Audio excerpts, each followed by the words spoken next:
Alors, l'idée classique de la philosophie, c'est de donner à penser, d'être critique.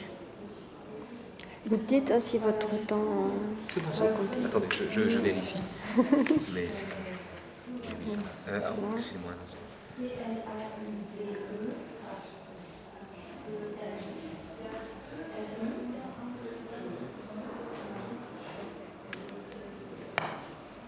Vous en savez mieux que moi. Je ne suis pas très douée pour tout ça. Alors, votre livre, à de nombreuses reprises, bouscule, parfois même en des termes vifs, incisifs, directs, délicatement violents. Je pense notamment au passage de l'indignation. Donc, ça, vous y allez quand même un petit peu fort. Hein. Sur l'indignation, vous trouvez? Non, c'est quand vous écrivez « Pourquoi l'indignation est-elle si consensuelle? Pourquoi, de toutes les valeurs, de toutes les attitudes, l'indignation est-elle à peu près la seule qu'on ne conteste jamais ?» Jusqu'ici, tout va bien. Ensuite, l'indignation ne prend aucun risque. Et puis, alors vous y allez carrément, c'est le cas de le dire. Avec l'indignation, l'honneur est sauf, tout comme l'ordre établi. Bien qu'elle se donne l'air de porter le monde sur les épaules, l'indignation est irresponsable de tout. Seule compte la tranquillité vindicative qu'elle garantit à celui qui s'indigne. Oui. Il y a quand même des termes un peu violents, non? Bon.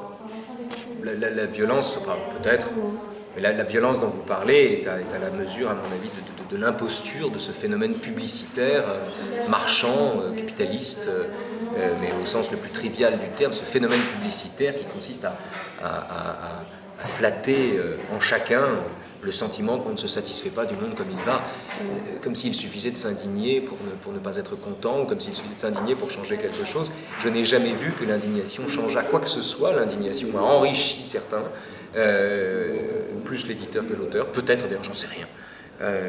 Mais c'est vraiment un phénomène publicitaire, c'est un phénomène publicitaire dont le contenu est aussi confus que la revendication me semble sommaire, rudimentaire. L'indignation consiste à ne pas être content. Bon, c'est parfait, il y a 1000 façons de ne pas être content. L'indignation préempte la totalité des mécontentements et en fait une valeur, comme si on pouvait faire une valeur d'un mécontentement qui lui-même, par définition, au gré des caractères, varie selon les circonstances, les lieux et ceux qui sont mécontents. Bon, je dis juste que l'indignation est une forme, en l'occurrence, c'est une façon de puiser dans le hiatus entre le monde comme il devrait être et le monde comme il est, l'alimente sa rage, mais en aucun cas l'indignation ne change quoi que ce soit. L'indignation a juste permis d'enrichir ceux qui ont su spéculer sur le sentiment qu'il suffisait de s'indigner pour ne pas se satisfaire du monde. L'indignation est une prothèse, c'est une façon de s'endormir en criant. C'est une façon de se laisser faire en criant. Voilà, c'est pour ça que je dis dormez braves gens, faites comme tout le monde et indignez-vous. Il me semble que c'est une modalité vindicative, belliqueuse, marchande, mercantile et publicitaire du sommeil de la raison. Voilà. Et le simple fait que l'indignation recouvre des appartenances tout à fait opposées, le simple fait que l'indignation soit une manière et non une matière, puisqu'on peut s'indigner d'une chose et de son contraire, ce seul fait-là, qui débouche d'ailleurs sur la confrontation, sur le dialogue de sourds entre deux modalités de l'indignation qui n'ont rien à se dire sinon qu'elles s'indignent, ce seul fait-là me semble en soi promettre l'indignation à une sorte de succès éternel. De succès éternel, enfin mais c'est un succès commercial, c'est un succès marchand, c'est un succès. Moi je suis impressionné par ceux qui savent spéculer là-dessus. Je suis admiratif de la façon dont le cynisme s'empare de l'indignation pour en faire un objet marchand. Voilà, ça m'intéresse beaucoup. Et en revanche, là où ça m'énerve un peu, c'est cette réduction absolument inique de l'indignation à la révolte. De la révolte à l'indignation. Considérer qu'il suffit de s'indigner pour se révolter, c'est absurde. L'indignation donne bonne conscience. La révolte, c'est ce qui produit le sommeil du juste. Le sommeil du juste, Gary dit, Le sommeil du juste, c'est pas le truc qui vous fait dormir, c'est le truc qui vous empêche de dormir. C'est le truc qui vous fait souffrir, c'est le truc qui vous donne mal au monde entier. L'indignation, c'est le truc qui fait que quand on a manifesté toute la journée, ben on dort tranquille. Parce que certes, le monde ne va pas, mais au moins on le lui a dit. La révolte, c'est le contraire. La révolte est une inquiétude, l'indignation est un confort de pensée et un confort existentiel. La révolte me semble davantage relever d'une inquiétude véritable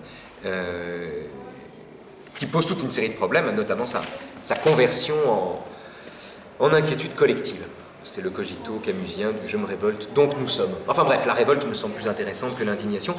L'indignation est intéressante par la tranquillité. Je ne vois pas d'autre expression.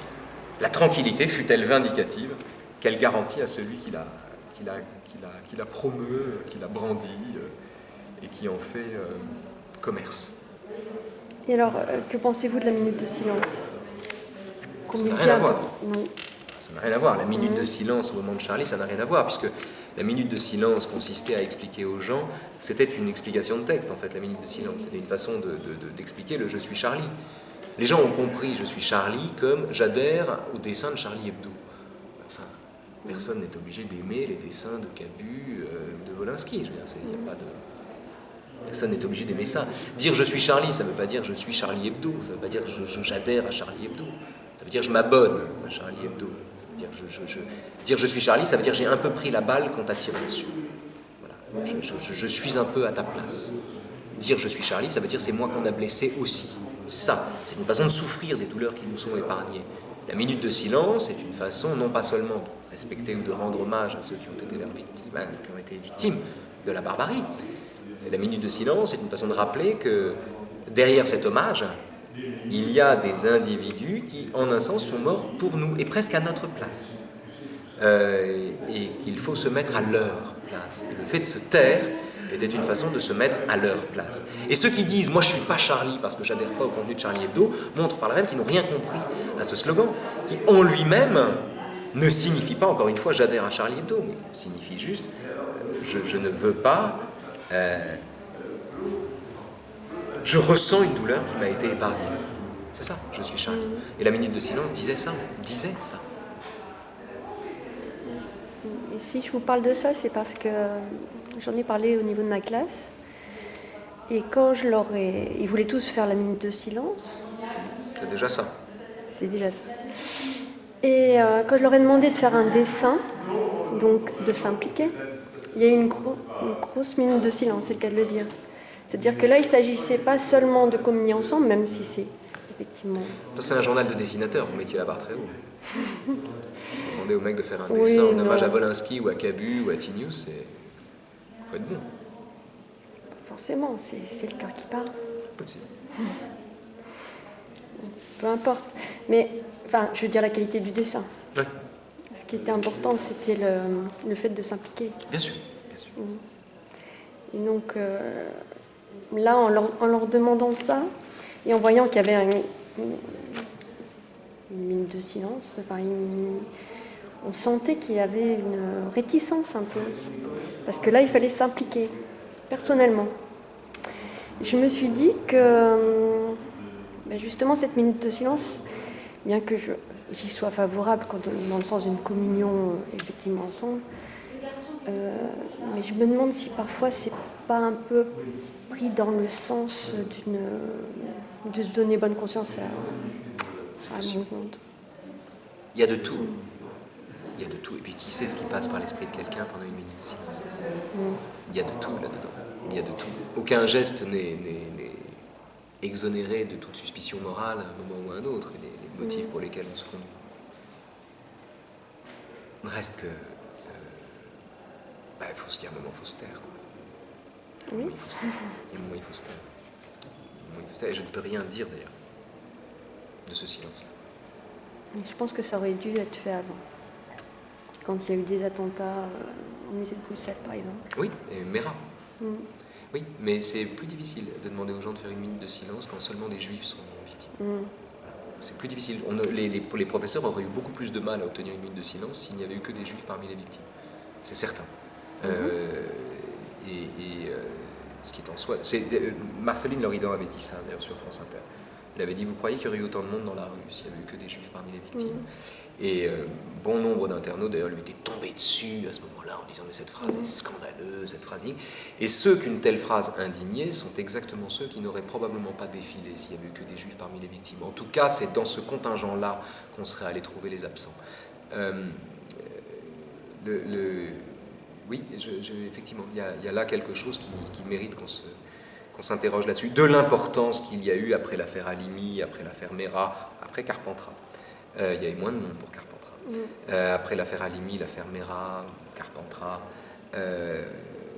ou bien l'Hypercacher, de rappeler que c'est un attentat antisémite.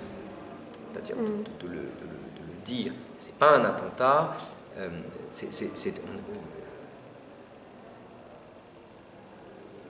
l'importance dans laquelle nous trouvons, enfin, la responsabilité d'un enseignant dans ces cas-là, ça n'est pas de dire, regardez, soyons plus attentifs au fait que des juifs meurent. C'est de dire, regardez, ces gens-là ont été tués parce qu'ils étaient juifs. Ils ont été tués parce qu'ils étaient ce qu'ils sont. Non pas ce qu'ils font, mais ce qu'ils sont. Cette imputation métaphysique est l'origine et le sommet de la barbarie. Non pas parce que les gens sont juifs, mais parce qu'ils sont ce qu'ils sont. Le fait de tuer quelqu'un parce qu'il est ce qu'il est, alors c'est souvent sur les juifs que ça tombe, pour des raisons qui m'échappent encore. Enfin, on en connaît quelques-unes. Mais le fait de tuer quelqu'un parce qu'il est juif, c'est-à-dire le fait de tuer quelqu'un parce qu'il est ce qu'il est,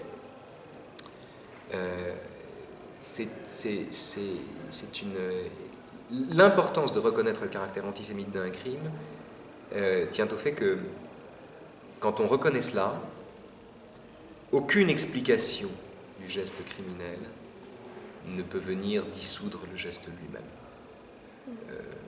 Il ne viendrait à l'idée de personne de dire les nazis se sont mal conduits avec les juifs, mais enfin ils ont eu une enfance difficile. Et pourquoi est-ce qu'on ne dit pas ça? Pourquoi est-ce que c'est obscène, indécent de dire une telle chose? Pourquoi est-ce qu'on ne peut pas noyer dans la sociologie le crime absolu, la barbarie nazie? Pourquoi est-ce qu'on ne peut pas le faire? Non pas parce que c'est des juifs qu'ils ont tués, mais parce qu'ils ont tué des gens parce qu'ils étaient ce qu'ils étaient. C'est-à-dire que c'est un crime métaphysique. Et il est essentiel de ce point de vue, quand le MRAP refuse de manifester aux côtés des SOS Racisme en disant « nous, on est contre toutes les formes de racisme et antisémitisme », il manque le fait que la différence entre le racisme et l'antisémitisme, c'est que le racisme, c'est la haine de l'autre, et l'antisémitisme, c'est la haine de soi. Et qu'il y a donc une spécificité de l'antisémitisme, en l'occurrence, et le meurtre d'un juif, renvoyant au fait qu'il est juif, c'est comme assassiner un homosexuel parce qu'il est homosexuel, est un crime métaphysique. La reconnaissance du caractère antisémite d'un crime est un des éléments de la pédagogie, c'est un élément crucial, c'est un élément cardinal. Mais les profs auraient eu plus de mal. Auraient eu plus de mal, je pense, j'en suis convaincu. S'il n'y avait eu que des juifs parmi les victimes, d'une certaine façon, l'indignation était aussi soluble dans,